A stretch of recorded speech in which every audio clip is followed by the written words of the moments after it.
iyi n'indi ya kabiri yakurikiyeho. Iyi ya kabiri yakurikiye iya mbere yari yabanje kuza.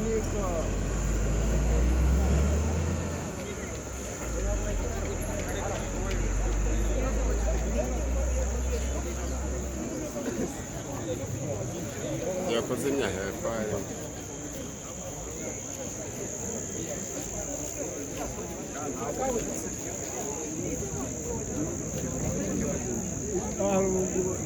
hari ibintu birimo byinshi cyane